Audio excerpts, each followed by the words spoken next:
সময় থাকতে ভালোবাসার মানুষের মূল্য দিতে শিখুন। এমনও তো হতে পারে সে আজ আছে কাল নাও থাকতে পারে। আজকে আমি তোমাদের এমন একটি স্টোরি শোনাবো যেটা শুনে আমি নিজেই চোখের পানি ধরে রাখতে পারিনি। আজকে এই স্টোরিটা লিখে পাঠিয়েছে ভাইয়াটার হয়ে আমি গল্পটা আপনাদের বলে শোনাবো। তো শুরু করি। বাহির থেকে আড্ডা দিয়ে বাসায় আসলাম। এমনিতে বাবা মা গ্রামে থাকে, চাকরির জন্য আমি শহরে কোনো এক ফ্ল্যাটে থাকি।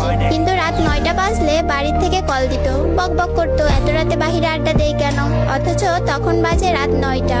আসলে 9টা তেমন বেশি না, তবে পরিবারের কাছে একটা চিন্তার বিষয়। কি করে সে? যাই হোক, বাসায় ঢুকে ফ্রেশ হলাম, তখনই মোবাইলটা কেঁপে উঠলো। যে দেখি প্রিয় মানুষটার কলটা রিসিভ করলাম ভয়ে ভয়ে, কেননা একটু আগে তাকে রিক্সাতে উঠিয়ে দিয়েছি বাসার দিকে। আর এত জলদি কল রিসিভ করার পর সোজা বলে উঠলো, নিচে আয়, তাও তুই করে। আমি বলছি কেন? তার একটাই কথা, তুই নিচে নামবি নাকি আমি তোর বাসায় আসবো। বাসায় বারান্দায় গিয়ে দেখি রিক্সা নিয়ে বসা সে। তার বায়না তাকে বাসায় দিয়ে আসতে হবে। বললাম তুমি আগে কেন বলোনি?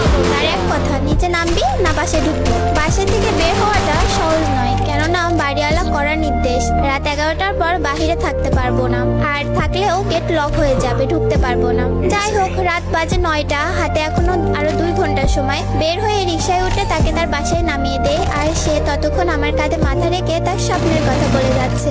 দেখতে দেখতে তার বাসার সামনে চলে আসলাম। পরের দিন কল, আজকে কি ঘুরতে বেরোবা? আমি বললাম আজ অফিস আছে, তারপরের দিন যাবো। সে বললো আচ্ছা ঠিক আছে।